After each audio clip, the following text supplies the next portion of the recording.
Ya. Kamera 1, 2, 3.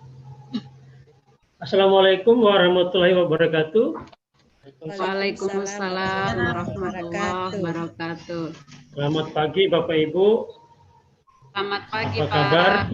Selamat pagi. Saya harap Alhamdulillah baik. keadaan sehat semuanya, walaupun kita dalam keadaan masih dalam suasana pandemi, namun kita harus tetap semangat untuk belajar. Baik Bapak Ibu, sebelum kita masuk pada sesi pertama lokakarya kita yang ketiga ini, agar lebih semangat, mungkin saya mengajak Bapak Ibu untuk sedikit bermain yel-yel dulu Bapak Ibu, supaya kita lebih semangat ya. Nah, baik Bapak Ibu, nanti kalau saya bilang guru, nanti Bapak Ibu meresponnya dengan kata hebat. Yang kedua, kalau saya bilang pengajar praktik, nanti Bapak Ibu meresponnya dengan lebih hebat. Seperti itu mungkin Bapak Ibu bisa? Setuju Bapak Ibu? Setuju Pak. Setuju. Baik. Guru. Hebat. Hebat. Kurang kompak, saya ulangi. Harus kompak dong, biar lebih semangat. Jadi kalau saya bilang guru, Bapak Ibu bilang hebat ya. Tapi harus kompak. Kalau saya bilang pengajar praktik, Bapak Ibu langsung merespon dengan kata lebih hebat. Seperti itu. Baik, kita mulai. Guru. Hebat. Hebat. Pengajar praktik. Lebih hebat. Nah, mendingan, sudah lebih baik ya. Baik Bapak Ibu, terima kasih sudah bermain dengan saya di awal sesi ini.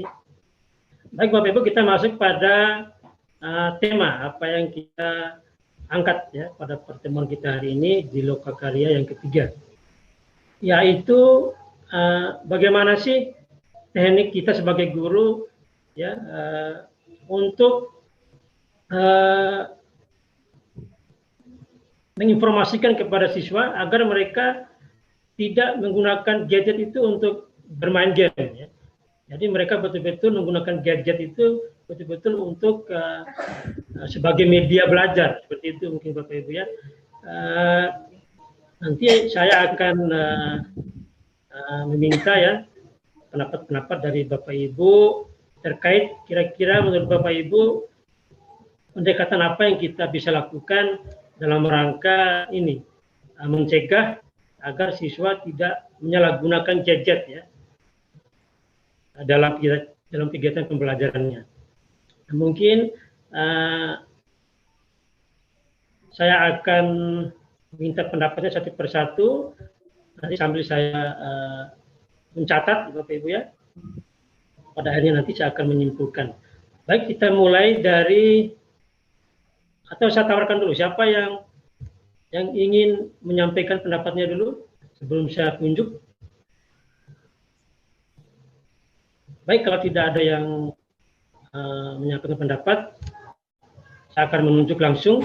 Mungkin saya mulai dari Ibu Nur Fatur, mungkin Ibu Nur Fatur untuk menyampaikan pendapatnya terkait masalah kita hari ini. Silakan Ibu Fatur. Iya, terima kasih Pak Fris. Memang untuk menghindari pemanfaatan gadget yang kurang baik bagi anak-anak kita itu memang harus kita upayakan, Pak. Penggunaan gadget itu sangat perlu untuk kegiatan-kegiatan siswa dalam PJJ ini terutama. Tentu saja dalam konten bagaimana mereka itu belajar. Jadi pemanfaatan gadget itu perlu untuk pembelajaran siswa kita, terutama misalnya dengan Google Classroom-nya, kemudian dengan WhatsApp-nya, kemudian dengan Google Form-nya, terutama anak-anak kita yang sudah SMP, SD pun apalagi. Nah, agar mereka itu tidak memanfaatkan gadgetnya itu dengan menonton yang tidak bagus, mungkin perlu misalnya kami di SD itu mengadakan kesepakatan dengan orang tua agar konten-konten yang YouTube yang tidak boleh ditonton itu tidak akan dibuka linknya. Itu mungkin bisa nanti kerjasama dengan ini Telkom. Itu biasanya kami waktu di sekolah itu di SD 55 dulu pada saat mengakses Edmodo itu takutnya supaya anak-anak tidak mengakses yang lain, itu kita rubah di Telkom itu akses untuk mendapatkan link yang positif saja. Jadi konten-konten porno dan sebagainya itu diusahakan untuk tidak ada di jaringan WiFi kita. Kalau untuk di sekolah, kalau untuk di rumah ya kita memberikan sosialisasi, meminta kepada orang tuanya mendampingi anaknya agar tidak sampai banyak membuka situs-situs yang tidak baik. Seperti itu Pak Fris. Mendorong orang tua untuk mendampingi anaknya. Dan seperti itu yang langkah yang dilakukan oleh kita. Terima kasih. Sama-sama Bu Fatur atas pendapatnya. Mungkin saya tampung dulu ya Bapak Ibu ya, pendapat Bapak Ibu. Silakan. Mungkin saya langsung ke peserta yang lain. Mungkin ada Bapak Ibu yang ingin menyampaikan. Saya mungkin Pak Fris. Silakan Pak Yudi. Ya, yang disampaikan oleh Bu Nur Fatu itu adalah salah satu cara, memang itu ada sangat efektif. Tetapi saya mungkin mencoba melihat dari pandangan yang lain bahwa memang sulit sekali bagi kita untuk mengontrol satu persatu handphone milik siswa. Saya pikir mungkin ini kita bisa sedikit ya mengurangi dengan cara menanamkan ini ke gadget mereka itu aplikasi permainan edukatif ya. Jadi tidak harus dibuat sendiri oleh guru, tetapi banyak sekali permainan edukatif yang bisa dimanfaatkan di dalam pembelajaran. Itu saya pikir salah satu cara kecil untuk mengatasi penyalahgunaan. Demikian Pak Fris. Baik Pak Yudi, terima kasih. Mungkin ada Bapak Ibu yang lain yang ingin menambahkan.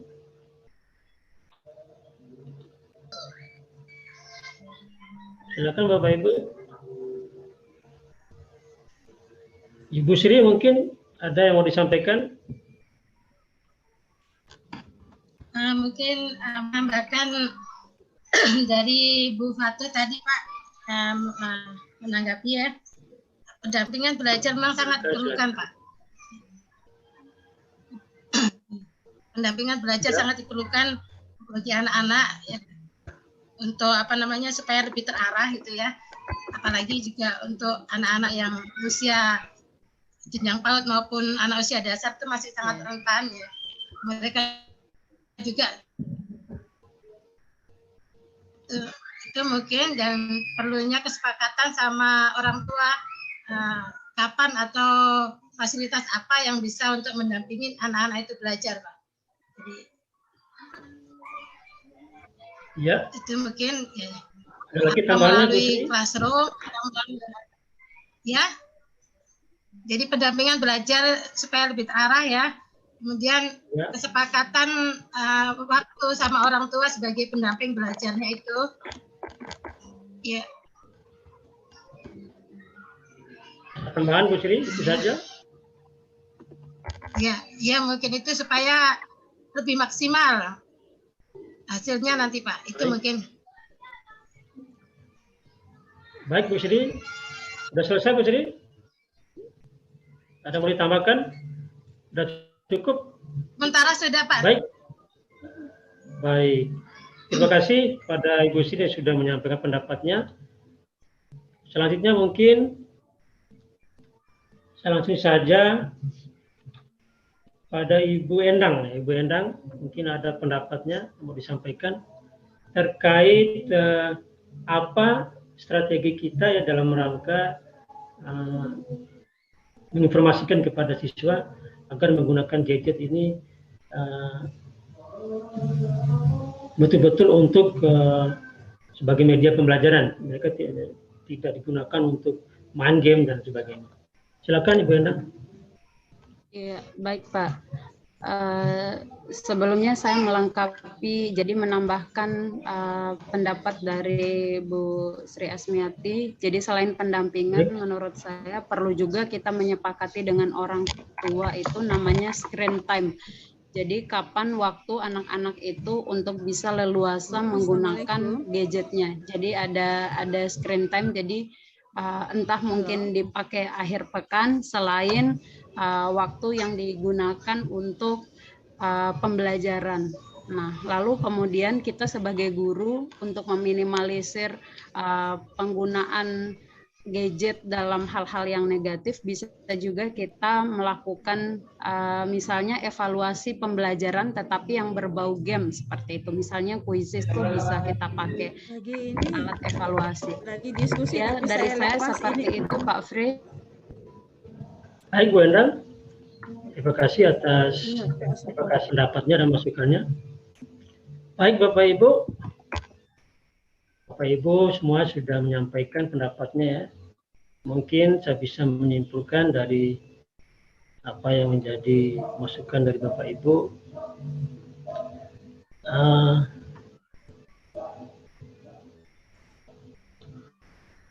Yang pertama adalah yang disampaikan oleh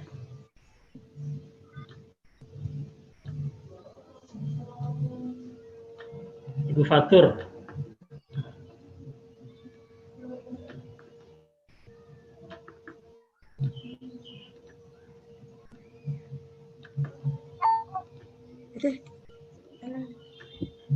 Halo, Assalamualaikum.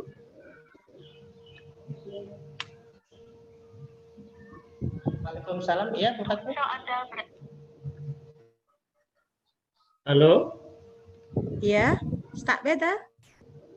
Ya, baik, saya akan menyimpulkan apa yang sudah disampaikan oleh Bapak Ibu ya. Yang pertama, saya ingin membacakan sedikit sekaligus saya ingin menyimpulkan. Yang pertama, pendapatnya Ibu Fatur terkait apa strategi kita dalam rangka mencegah ya, siswa menyalahgunakan gadget ya untuk hal-hal yang tidak berguna seperti main game, nonton YouTube yang tidak berguna seterusnya. Menurut Ibu Fatur harus ada kesepakatan dengan orang tua ya. Kemudian kerjasama dengan Telkom juga ini perlu, terutama kesepakatan dengan orang tua, karena bagaimanapun juga orang tua adalah orang yang paling dekat dengan siswa dan memiliki waktu lama ya bersama siswa, sehingga mereka punya andil ya, untuk mengontrol anak-anaknya agar tidak menggunakan gadget untuk hal-hal yang tidak perlu atau hal-hal yang negatif. Kemudian yang kedua menurut Ibu Fatur itu adalah kerjasama dengan Telkom.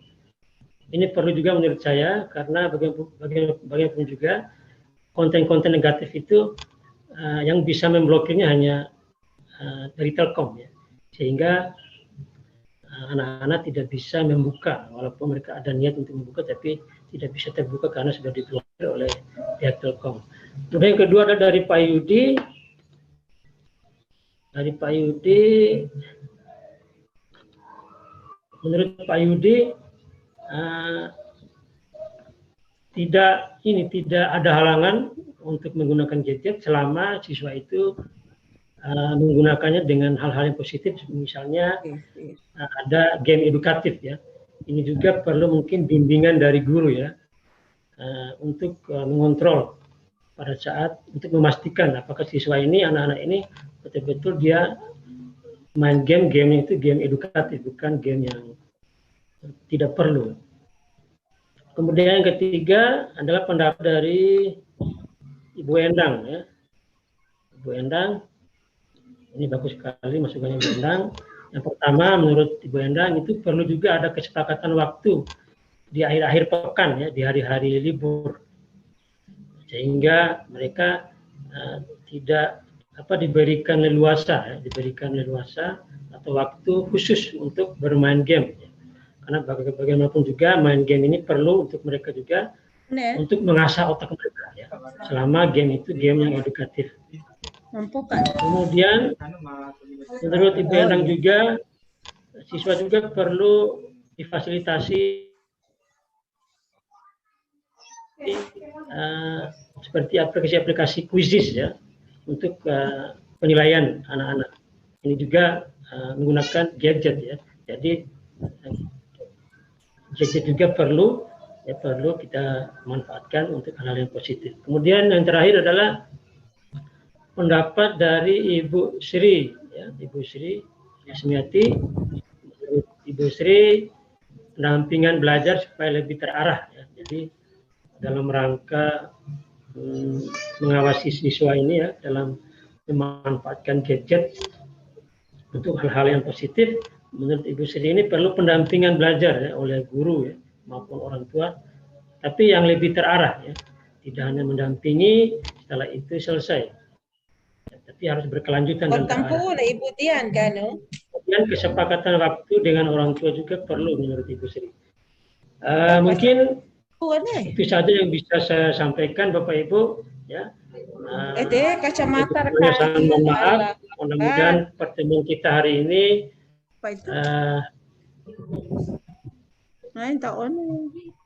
bermanfaat buat kita semua dan akan bermanfaat untuk anak didik kita. Wabillahi taufiq wal hidayah. Wassalamualaikum warahmatullahi wabarakatuh. Waalaikumsalam warahmatullahi wabarakatuh.